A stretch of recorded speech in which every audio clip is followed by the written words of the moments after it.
దేశవ్యాప్తంగా సంచలనం రేపిన సీఎం జగన్ పై దాడి కేసు రోజుకో మలుపు తిరుగుతోంది. తప్పు చేయకున్నా తనను పోలీసులు అరెస్ట్ చేశారని అనుమానితుడు దుర్గారావు ఆవేదన వ్యక్తం చేశారు. తాపోగోడు సెంటర్లో మంగళవారం సాయంత్రం టీ కొట్టు వద్ద ఉంటే పోలీసులు వచ్చి తనను తీసుకువెళ్లారని దుర్గారావు అన్నాడు. ఎందుకు తీసుకొచ్చారని ప్రశ్నిస్తే సీఎం జగన్ పై జరిగిన దాడి కేసులో తనని స్టేషన్కు తరలించినట్లు పోలీసులు చెప్పారన్నారు. సీఎంపై రాయి దాడిని చేయించింది నువ్వేనంటూ టార్చర్ చేశారని చెప్పాడు. తానేమీ తప్పు చేయలేదని, పోలీసులు తనను అక్రమంగా అరెస్ట్ చేశారని వాపోయాడు. సాయంత్రం 5:30 గంటలకు టాపాగూడ సెంటర్ టీ క్యాంటీన్ దగ్గర నా బండి పెట్టుకొని కూర్చుంటే సడన్గా సివిల్ పోలీసులు వచ్చి కారులో ఎక్కించుకొని తీసుకొని సిసిఎస్ 1 టౌన్ పోలీస్ స్టేషన్ వెనక సిసిఎస్ పోలీస్ స్టేషన్ ఉన్నట్ట. అది నాకు అక్కడికి వెళ్ళటానికి తర్వాతే తెలిసింది. తీసుకెళ్ళింది దేనికండి అని నేను అడుగుతుంటే, జగన్ గారి మీద దాడి చేసిన ఘటన నీ చేయనంట కదా, నువ్వే అంట రాయి వేయించింది అది ఇది అని నన్ను 100 క్వశ్చన్లు అడుగుతున్నారు. నేను వేయించలేదు, నేను వేయించానని మీకు గ్యారెంటీ ఏంటి, పోనీ నేను వేయించినట్టు ఏమన్నా ప్రూఫ్ ఉందా అంటే సతీష్ని వంక పెట్టి సతీష్తో నాతో చెప్పించారు. అంతకుముందు సతీష్ని నాకన్నా 10 గంటల ముందు తీసుకొని వెళ్ళటం జరిగింది. అక్కడ ఏం జరిగింది అయితే నాకు తెలియదు, ఎందుకంటే నేను రాయి వేయమని నేను అసలు చెప్పలేదు. దానికోసం 4 రోజులుగా నేను అక్కడే ఉండి పోరాడుతూ ఉన్నాను. నీ వెనక ఎవరన్నా ఉన్నారా, ఎవరన్నా వేయమన్నారా, నువ్వు టీడీపీలో తిరుగుతున్నావు కదా. అవును అన్నాను. నువ్వు టీడీపీలో తిరుగుతున్నావు కాబట్టి నువ్వు టీడీపీ నాయకుల్లో ఎవరన్నా వేయమన్నారా, లేదా మీ ఉమాగారు ఏమన్నా వేయమన్నారా? నేనే వేయినప్పుడు మా ఉమాగారు ఎందుకు వేయమంటారు? నేను అడుగుతున్నాను ఈ క్వశ్చన్. నేనే ఏమన్నప్పుడు వేయలేదు అన్నప్పుడు ఉమాగారు ఎందుకు వేయమంటారు అని నేను గట్టిగా వాదించడం జరిగింది. వాగ్దానం గట్టిగా జరిగినాయి. కొద్దిగా నన్ను గట్టిగా బెదిరించారు. ఇలాగా ఎవరైనా ఉన్నారని చెప్పండి, మీ నాయకులు కానీ ఎవరైనా ఉన్నారని చెప్పండి అని గట్టిగా అడిగారు. నేనైతే మాత్రం వేయలేదు కాబట్టి నేను నిజాయితీగా నీతిగా ఉన్నాను కాబట్టి నేను నిలబడి నేనైతే చేయలేదు, ఇలాంటి తప్పుడు ప్రచారం మీరు చేస్తున్నారు సార్, ఇలాంటి అయితే మాత్రం ఈ సంఘటనకి నాకు బాధ్యత లేదు అని నేను బలంగా చెప్పాను.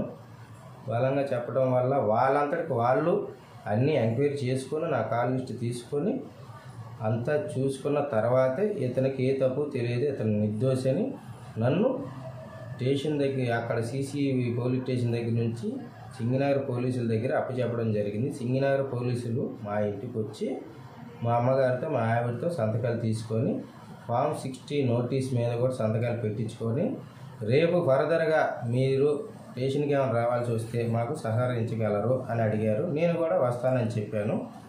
నిర్దోషి అని వాళ్ళే బలంగా ఒప్పుకొని నన్ను ఇంటి దగ్గర దింపడం జరిగింది.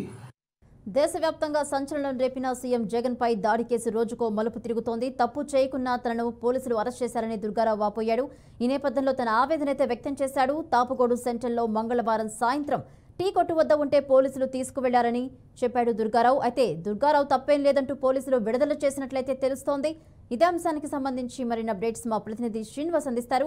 శ్రీనివాస్, చెప్పండి, జగన్ పై దాడి కేసుకు సంబంధించి రోజుకో మలుపు తిరుగుతున్నట్టు తెలుస్తోంది. డీటెయిల్స్ ఏంటి?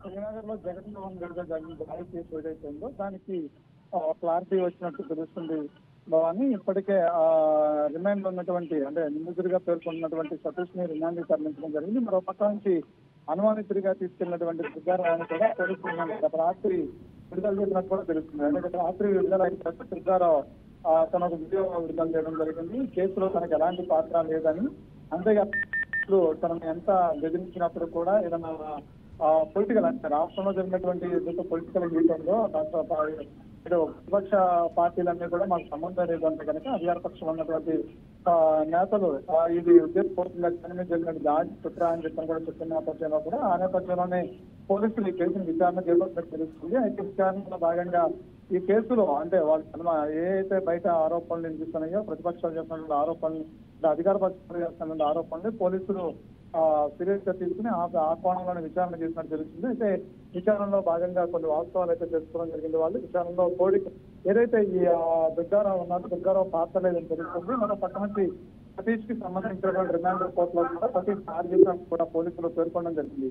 అదే సతీష్ ను రిమాండ్ పంపించారు. దుర్గారావు తనకి కేసు ఎలాంటి సంబంధం లేదని చెప్పడంతో కూడా పోలీసులు విచారణ విడుదల చేసినట్టు తెలుస్తుంది. అంతేకాకుండా ఫారం 60 ద్వారా కూడా వాళ్ళు అందుబాటులో ఉండాలి, చూసినప్పుడు హాజరు కావాలంటూ కూడా పోలీసులు అతను ఇంటి వద్ద వదిలినట్టు కూడా బాధితుడు చెప్తున్న ఏదైతే దుర్గారావు నిందితుడిగా పెడుతున్నాడు దుర్గారావు హనుమంతుడిగా పెడుతున్నాడు దుర్గారావు కూడా ఆ దుర్గారావు కుటుంబ సభ్యులు కూడా చెప్తున్నటువంటి పరిస్థితి. అయితే ఈ కథకి ఇప్పటితో తెరపడినట్టుగా లేదు అంటే కనుక ఇది ఇంకో కోణంలో విచారణ చేపట్టాల్సిన అవసరం ఉందా అనేది పోలీసులు ఇంకా ఇంకో కోణంలో విచారణ చేస్తున్నారు అనేది కూడా తెలియాల్సింది. అయితే ఇప్పటికీ A2గా ఉన్నటువంటి అభిప్రాయంలో A2గా పేర్కొన్నటువంటి దృక్పథాలను విడుదల చేయడం ద్వారా ఇంకొక ఎవరో ఈ కేసులో ఉన్నారనేది మాత్రం కొంచెం అనుమానాలు వ్యక్తం అవుతున్న నేపథ్యంలో కూడా పోలీసులు దీని మీద స్పష్టత ఇవ్వాల్సినటువంటి నేపథ్యం అనిపిస్తోంది. అయితే పోలీసులు ఇచ్చినటువంటి స్పష్టత మీద ఇంకా పూర్తి స్థాయిలో ఈ కేసు ఏం జరిగింది ఏంటి అనేది వివరాలు తెలిసే అవకాశం ఉంది.